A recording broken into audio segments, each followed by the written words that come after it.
مدحوينها دولة قوالات كقلب مدانا عبد الكريم حسين قوليد قولها وزير دولة قوالات كقلب قولها برلمان كدولة قوالات كقلب قولك مدق قداميها قولك مدق وحق النديسة دقموينك قولك مدق دقمدا عن مرتضى قلنا هاي وسيل علماء دينك هويوينك dhalinyarada aqoonyahanka aan martida gobolada kale ee fogfog nooga timid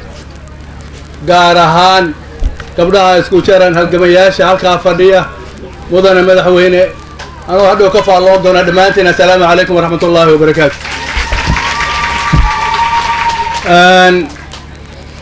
gob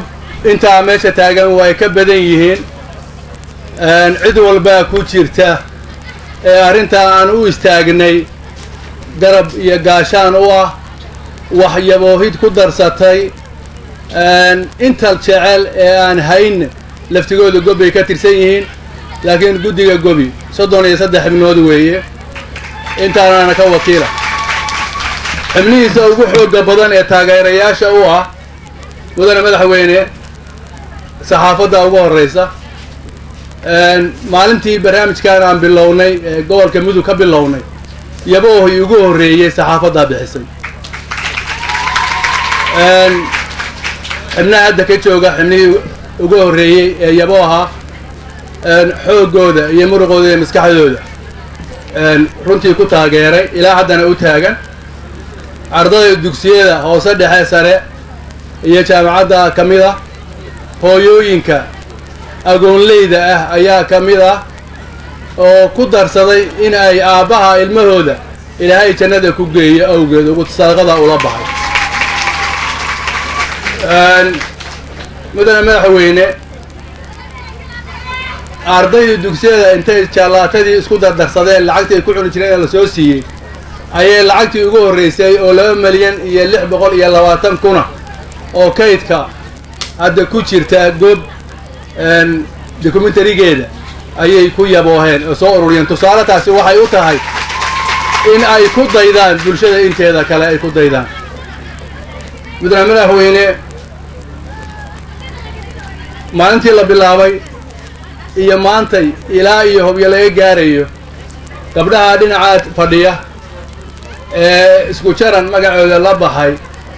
xamar bay diyaarad ka soo raaceen halkaana yimaadeen waxay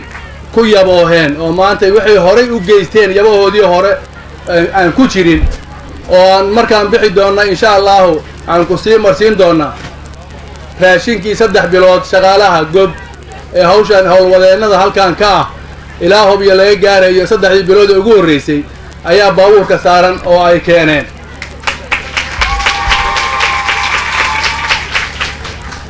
iskama imaan waxay ka xishoodeen inay xafladda ka soo qayb galaan ayagoo aan wax u wadin allah u barakeeyo meesha ay ka soo bixiyeen badal khayr qaba allah u geliyo waxaa jira mudane madaxweyne sidaa hadda xiriiriyuhu u sheegay qalabkaana meesha ku aragtay labada shirkadood ee ushaaka iyo hobyo seaboard waxaa jira shakhsiyaad gooni ka ah ama la jecel inay taakulada wax ku darsadaan oo qalabkoodii ayagu gaarka u lahaayeen ku yaboohay qaar baa iyagoo jiran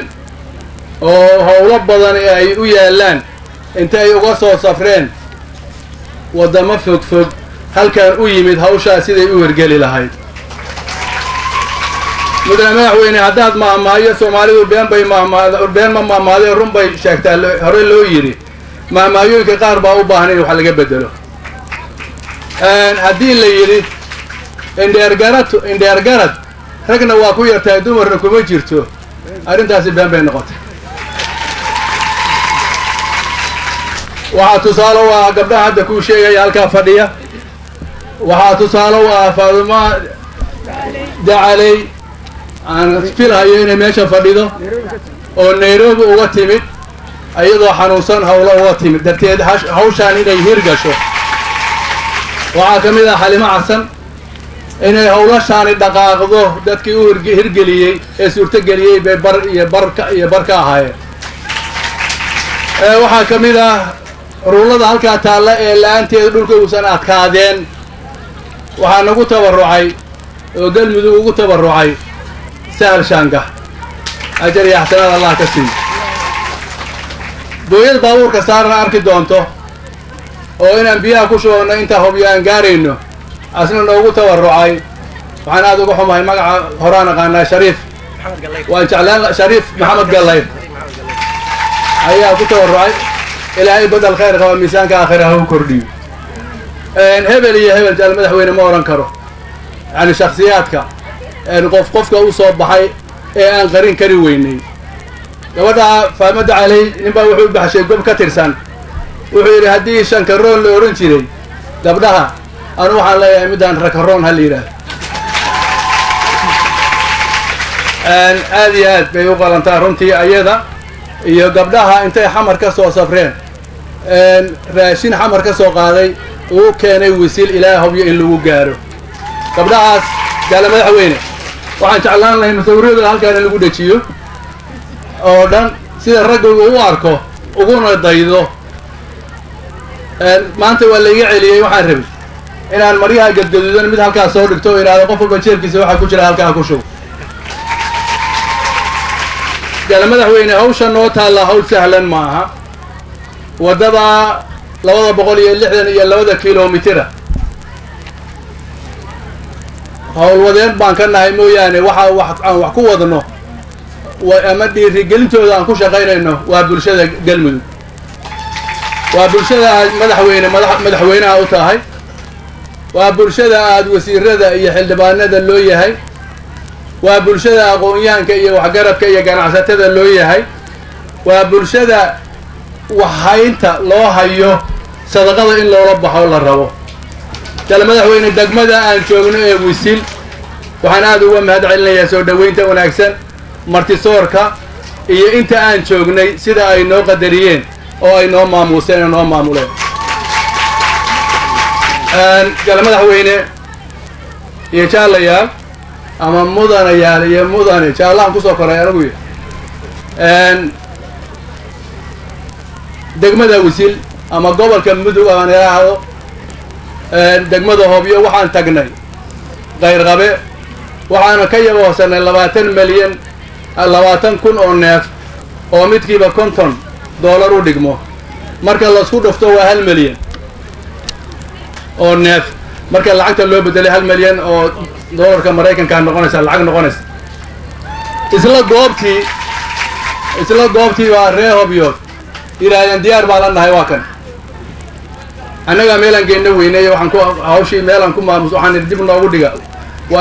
waan soo doonan doonaaye haddana xilli abaar bay ku soo aado hadda kama doonan karno laakiin xilliga roobkaan si weynaa ballanta ay qaadeen waana hubaa inay oofinayeen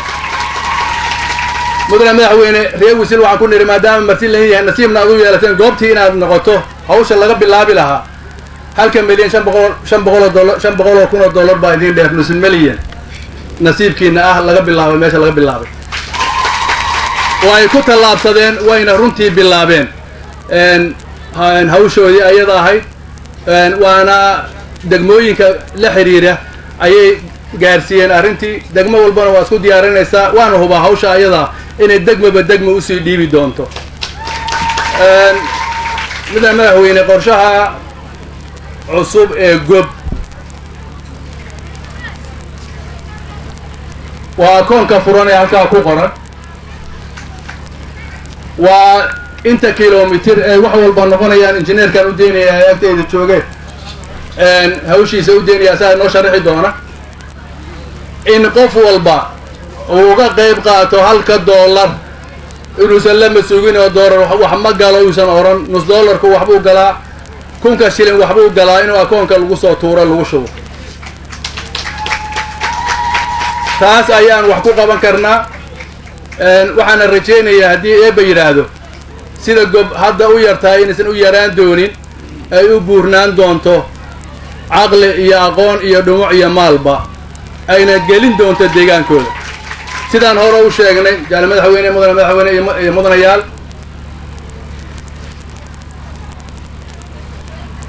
gob ma aha qandaraas qaadato maaha dad qandaraas qaata ma aha shilinka ay ka qaado dadka inay dhulka gelisay rabtaa siyaasadna kuma shaqayno oo dad wax ku doonaya maahin inteena halkaa taagan iyo inta gob ka tirsan mudane madaxweyne annaguna uma fadhino adiguna waxaan filayaa inaadan xaggaa ka soo eegi doonin qof ka mida inaad shaga siyaasadeed u magacowdo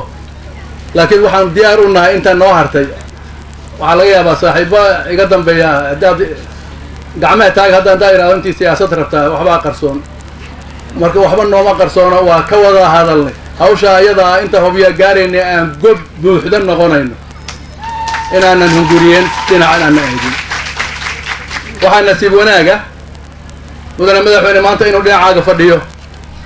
madaxweynihii maxamed horey cabdi qaybdiid uu dhinacaaga fadhiyo oo ahaa madaxweynihii dhagaxa magaca haddaan gafo ii saxa cabdi qaybdiid lama yidhaahdo ha cabdi qaybdiid oo u taqaanaa soo ma ha wey waa sax wey gudoomiye kumaynoomana inta iga dambaysay ma sixi karto gudoomiye gudoomiye waa dadweynaha sixi kara waya cabdi xasan cawaale qaybdiid yidhahdeen saas u dheh aad iyo aad waxaa nasiib wanaag u ah gob inuu ahaa madaxweynihii dhagax dhigay markaan gaalkacayo hawsha bilaabeynay naguna dhiirigeliyo yidhi 1 kilomitir iyo bar haddaad dhisteen hobya waa gaari kartaa shalana saankii wax ka tegey ee soo saamiyey waddada fikirka ah in waddadii hore ee talyaanigu dhisay dib loogu laabto oo juhdi badina galana runtii soo jeediyey injineerkuna la qaatay markii la soo saamiyey ambasador cabdi xaaji oo shalay la ogaaday in da'diisa iyo socodkii markii laisku qiyaasay maadaama waktiga uu dhashay aan taariikhda la qori jirin been loo sheegay aad uga da'yar yahay wuxuuna shalay badbaadiyey kooxdii la socotay buu badbaadiyey mas weerar ku soo qaaday buu dilay marka taasna in loo qoro xasuusteeda maalintii safarka ee maska dilay cabdi xaaji waa madaxweyne ku-xigeenkii u horreeyey galmudug taariikh bay u tahay maanta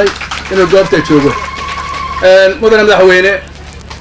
waxaan rabaa inaan ku soo dhoweeyo inta aanan ku soo dhoweyn yaboohii cabdi xasan cawaale magacuu igu baxshay inaan yaboohii bilaabo oo aan idhaahdo yaboohi waa ka ballaanaya maanta wasiir midka waa mid aan rabo inaan madaxweynaha anuu og inuu horeyna u jeediyey international community-ga iyo dowladda federaalka ah haddana haddii hawshii inay dhab noqotay oo gacanta lagu hayo marka uu garabsado sawirka maanta meeshaan yaalla